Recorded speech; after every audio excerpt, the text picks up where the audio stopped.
എല്ലാവർക്കും നമസ്കാരം. ഞാൻ സരിത മഹേശ്വരൻ. ഇന്ന് ശ്രീകൃഷ്ണവിലാസ മഹാകാവ്യത്തിന്റെ 7ാമത്തെ സർഗത്തിലെ 53, 54 എന്നീ 2 ശ്ലോകങ്ങളാണ് നമ്മൾ പഠിക്കാൻ പോണത്. അതിൽ 53ാമത്തെ ശ്ലോകത്തോട് കൂടിയിട്ട് വർഷകാലത്തിന്റെ വർണ്ണന തീരാണ് ചെയ്യണത്. അതിനുശേഷം ശരത്കാലത്തിന്റെ വർണ്ണന തുടങ്ങുകയാണ്.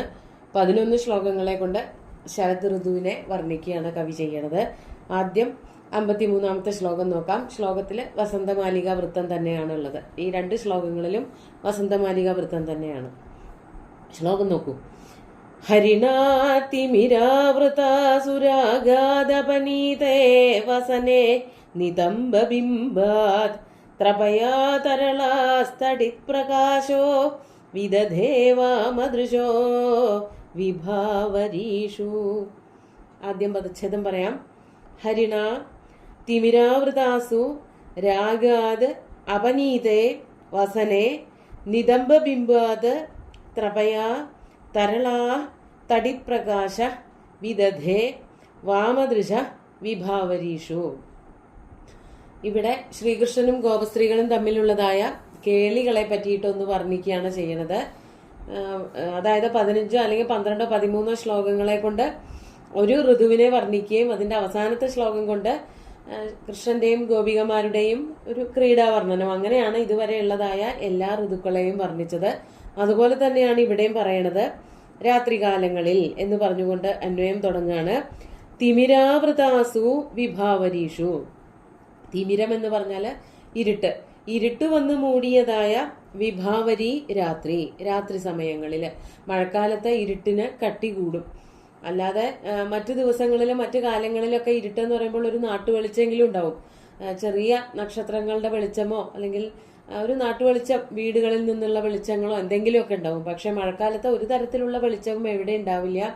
കട്ടി കരിമ്പടം ഇട്ട പോലെയാണ് നാടായാലും നഗരമായാലും അന്നത്തെ കാലത്ത് ഉണ്ടായിരുന്നത്. അതുകൊണ്ട് അത്രയ്ക്ക് ഇരുട്ടുമൂടിയതായ വിഭാവരികളിൽ രാത്രി സമയങ്ങളിൽ ഹരിയാൽ കൃഷ്ണനാൽ രാഗം കൊണ്ട്, അനുരാഗം കൊണ്ട് അല്ലെങ്കിൽ കാമം കൊണ്ട്, രതിക്രീഡകൾക്കുള്ള ഇഷ്ടം കൊണ്ട്, അഭിവാഞ്ച കൊണ്ട് സ്ത്രീകളുടെ, അത് അവസാനത്തെ വരിയിൽ വാമദൃശ എന്ന് പറയുന്നുണ്ട്. വാമദൃക്കുകൾ എന്ന് പറഞ്ഞാല് സുന്ദരമായ നോട്ടങ്ങളോട് കൂടിയവർ, സുന്ദരമായ കണ്ണുകളോട് കൂടിയവർ, സുന്ദരിമാരെ ഗോപസ്ത്രീകൾ. ആ ഗോപസ്ത്രീകളുടെ വസ്ത്രങ്ങൾ, അതാണ് വാമദൃശ എന്നുള്ളത്. ഇവിടേക്കും എടുത്ത് നമ്മളത് കൂട്ടി വായിക്കണം. വാമദൃശാം നിതംബബിംബാത് വസനേ അപനീതേ. ആ ഹരിയാൽ ഗോപസ്ത്രീകളുടെ വസനം മാറ്റപ്പെട്ടപ്പോൾ, ഗോപസ്ത്രീകളുടെ വസനം അല്ലെങ്കിൽ വസ്ത്രം ഹരി രാഗം കൊണ്ട്, കാമം കൊണ്ട് ഊരിമാറ്റിയപ്പോൾ, അരക്കെട്ടിൽ നിന്നുള്ള വസ്ത്രങ്ങളൊക്കെ ഊരിമാറ്റിയപ്പോൾ, വലിച്ചു മാറ്റിയപ്പോൾ എന്നാണ് അർത്ഥം വരുന്നത്. നിതംബബിംബാത് വസനേ അപനീതേ സതി. വസ്ത്രങ്ങളൊക്കെ മാറ്റപ്പെട്ടപ്പോൾ അവർക്ക് വല്ലാതെ ലജ്ജയായി. അതാണ് ഇവിടെ കവി പറയണത്. വാമദൃക്കുകളുടെ, അതായത് ഈ ഗോപസ്ത്രീകളുടെ ത്രപയ നാണം കൊണ്ട്, അവർക്ക് കഠിനമായിട്ടുള്ള ലജ്ജ വന്നതുകൊണ്ട് അവരെന്ത് ചെയ്തു? അതായത് വെളിച്ചം ഉണ്ടാവുമ്പോഴാണല്ലോ എല്ലാം വ്യക്തമായിട്ട് കാണുക. അപ്പൊ വെളിച്ചം ഉണ്ടാവാതിരിക്കാൻ വേണ്ടിയിട്ട് അവർ പ്രാർത്ഥിച്ചു. അപ്പൊ അതോടുകൂടിയിട്ടാണ് ഇടിമിന്നലുകൾക്കൊരു ഭാവമാറ്റം വന്നത് എന്ന് കവി പറയാണ്. അതാണ് വാമദൃശ ത്രപയ. വാമദൃക്കുകളുടെ, ആ ഗോപസ്ത്രീകളുടെ നാണം കാരണം തടിത് പ്രകാശ തരളാ വിദധേ.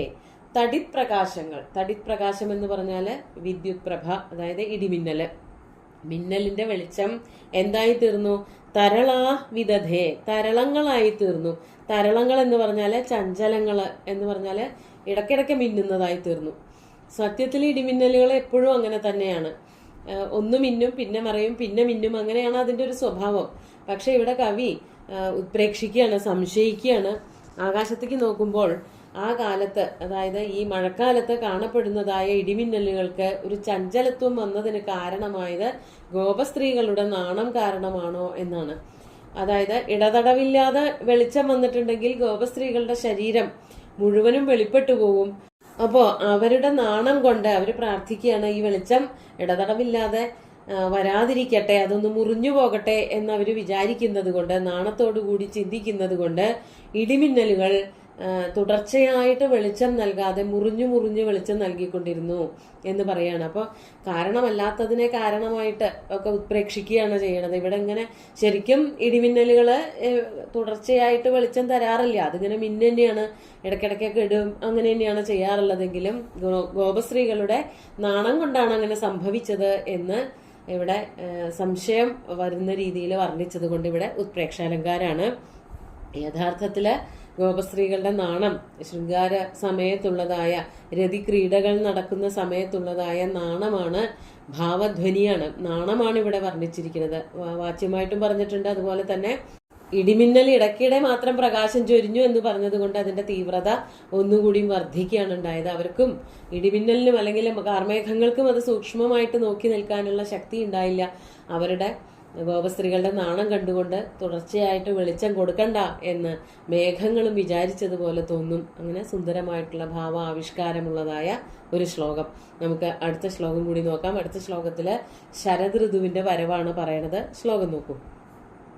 മുഖദർശിത പുണ്ടരീക ശോഭ സിജയോദ്ഭാസി പയോധരാഭിരാമ അമലാംബരദൃഷ്ടഹംസമാല ശരദാഗത്യമുരദ്വിഷം സിഷേവേ. ആദ്യം പദച്ഛേദം പറയാം. ധാരാളമായിട്ടൊന്നും ഇല്ല എങ്കിലും നോക്കൂ, വാക്കുകൾ ഏതാന്നൊക്കെ മനസ്സിലാക്കാം.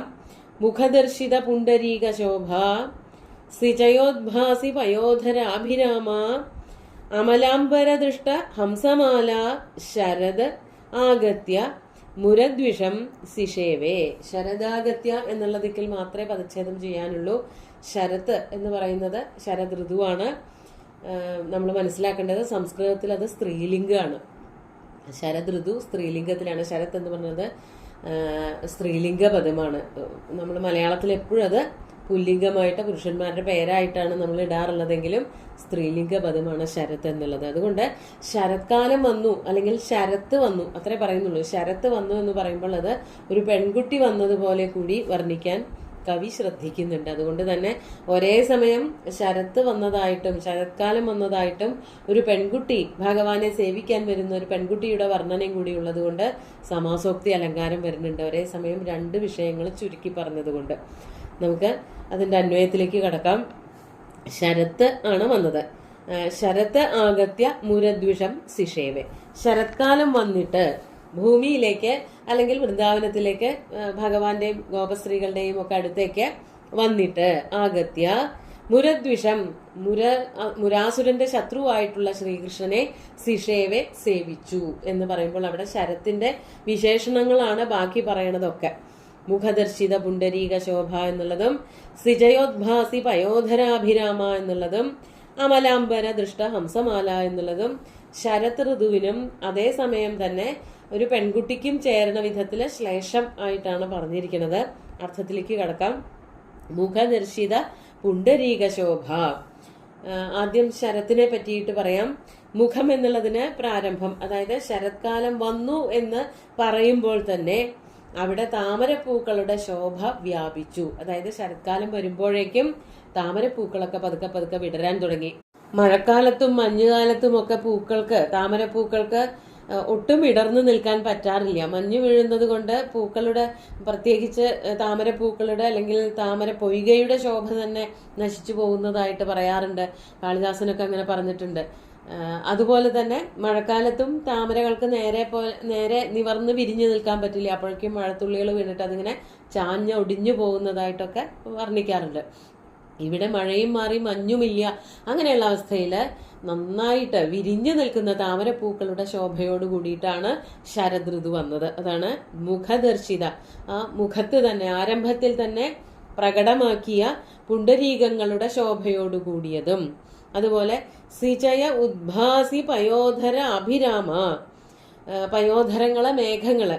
സിജയോദ്ഭാസി അതായത് നല്ല കനം കുറഞ്ഞ പട്ടുവസ്ത്രങ്ങളുടെ പോലെ, അതായത് വളരെ നനുത്ത എന്ന വാക്കാണ് പറയാൻ പറ്റുക. കനം കുറഞ്ഞതായ നനുത്ത വസ്ത്രങ്ങളെ പോലെ പരന്ന് ഒഴുകുന്നതായ പയോധരങ്ങളെ കൊണ്ട്, മേഘങ്ങളെ കൊണ്ട് ശോഭിക്കുന്നവളായ അങ്ങനെയുള്ള ശരദ് ഋതു.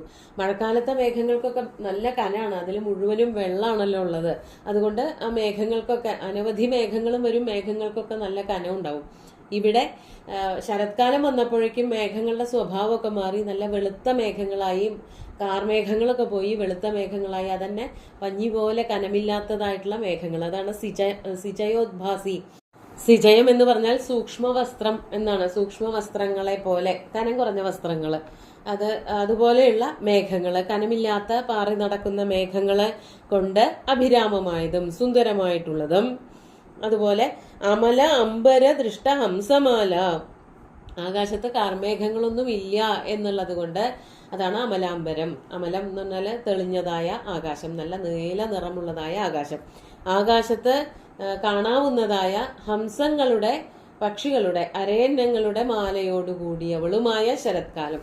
അതായത് പക്ഷികളൊക്കെ ഇങ്ങനെ സന്തോഷത്തോടു കൂടി പറന്ന് നടക്കണു, അങ്ങനെയുള്ള ആ ശരത്കാലം വന്നു എന്ന് പറയാം. ഇനി ഈ ശരത്ത് ഒരു പെൺകുട്ടിയെ പോലെയാണ് വന്നത് എന്ന് പറയുമ്പോൾ ഇവിടേക്ക് അർത്ഥം കുറേശ്ശെ മാറ്റി പറയണം.